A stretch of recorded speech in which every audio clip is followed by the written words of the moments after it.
ایک روز آپ خود فرماتے ہیں کہ میں جنگلوں میں عبادت اور ریاضت کے مراحل طے کر رہا تھا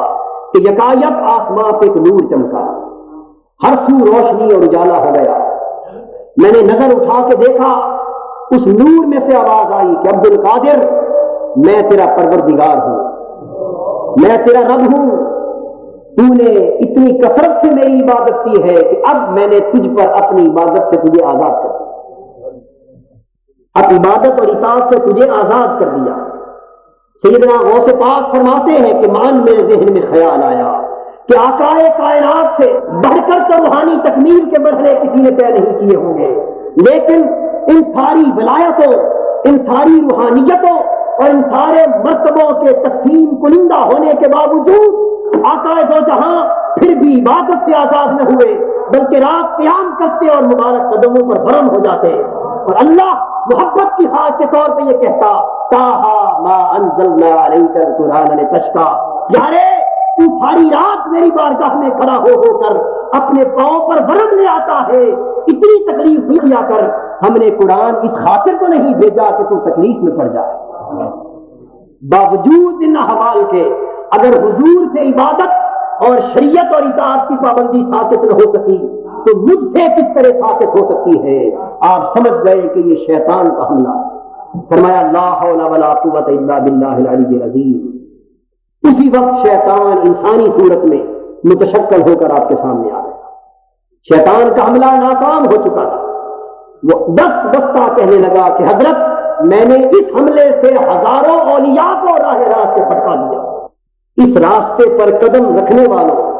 اس راستے پر چلنے والوں میں سے ہزاروں لوگوں کو میں نے اس حملے سے بھٹکا دیا، لیکن آپ اپنے علم اور عرفان کی پختگی کی وجہ سے بچ گئے۔ آپ نے فرمایا شیطان نامراد، یہ تیرا پہلے سے بھی بڑھ کر حملہ ہے۔ عبد القادر اپنے علم اور عرفان کے سبب سے نہیں بلکہ صرف اور صرف اللہ کے فضل و کرم سے بچا ہے۔ آپ نے دنیا طریقت و ولایت میں سفر کرنے والوں کے لیے، سلوک و معرفت کی منزلیں طے کرنے والوں کے لیے ہمیشہ ہمیشہ کی خاطر ایک سبق دے دیا کہ طریقت، معرفت اور ولایت میں کوئی قدم ایسا نہیں ہو سکتا، کوئی مرتبہ ایسا نہیں ہو سکتا، کوئی مرحلہ ایسا نہیں آ سکتا جہاں پہنچ کر کسی ولی سے شریعت کی پابندی ثابت کر دی جائے، جہاں عبادت کی پابندی ختم کر دی جائے، جہاں اطاعت سے اس مرد ولی کو آزاد کر دیا جائے۔ وہ لوگ جو یہ دعویٰ کرتے ہیں اور اپنے معتقدین کے ذہنوں میں یہ بٹھاتے ہیں کہ ہم ولایت کے اس مقام پر ہیں کہ اب شریعت ہم سے ثابت ہو گئی، یہ دعویٰ کرنا جھوٹ ہے، اور ایسا دعویٰ کرنے والا ولی نہیں سوائے شیطان سے کچھ نہیں ہو سکتا۔ وہ شخص چاہے آپ کو آگ میں چلتا دکھائی دے اور آگ اس کا قمیض نہ جلا سکے، وہ پانی پر تیرتا نظر آئے اور پانی اسے اب پانی کے اندر ڈوب نہ سکے، وہ شخص چاہے پھونک مارے اور آپ کی بیماریاں رفع ہو جائیں، جتنے خوارق، جتنی ظاہری کرامات اور جتنے تعجبات چاہے اس کے ہاتھ سے دیکھیں، لیکن اگر شریعت مصطفی کا پابند ہے، سنت مصطفی کا متبع ہے، عبادت اور اطاعت کی راہ پر چلنے والا ہے، تو پھر وہ مرد ولی ہے۔ اور اگر حضور کی سنت کا منکر ہے اور شریعت کی خلاف ورزی کرتا ہے تو وہ جو کچھ دعویٰ کرے وہ اللہ کے ہاں ولی نہیں بلکہ سوائے شیطان کے اور کچھ کو نہیں کیا جاتا۔ بعض لوگوں نے لوگوں کی جہالت سے ناجائز فائدہ اٹھاتے ہوئے یہ تصور پیدا کر دیا کہ شریعت تو مولویوں کا کام ہے اور طریقت والوں اور فقر والوں کے لیے شریعت کی کوئی پابندی نہیں۔ سن لو،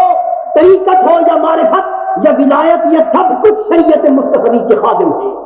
اگر شریعت مصطفی ہے تو پھر طریقت بھی معتبر ہے، پھر معرفت بھی معتبر ہے، پھر ولایت بھی معتبر ہے۔ اگر حضور کی شریعت کی خلاف ورزی ہو گئی، حضور کی سنت کو دھکار دیا گیا تو پھر نہ طریقت رہی، نہ معرفت رہی، نہ ولایت رہی۔ وہ شخص فاسق و فاجر ہوگا، وہ شخص جھوٹا ہوگا، وہ کذاب ہوگا، وہ دھوکہ دینے والا ہوگا، وہ جادوگر ہوگا۔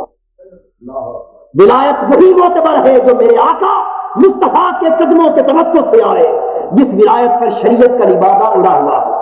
ولی وہ نہیں جو سنت کی خلاف ورزی کرے، ولی وہ ہے کہ اس کا قدم چاہے بھی تو حضور کی سنت کے خلاف اٹھ نہ سکے۔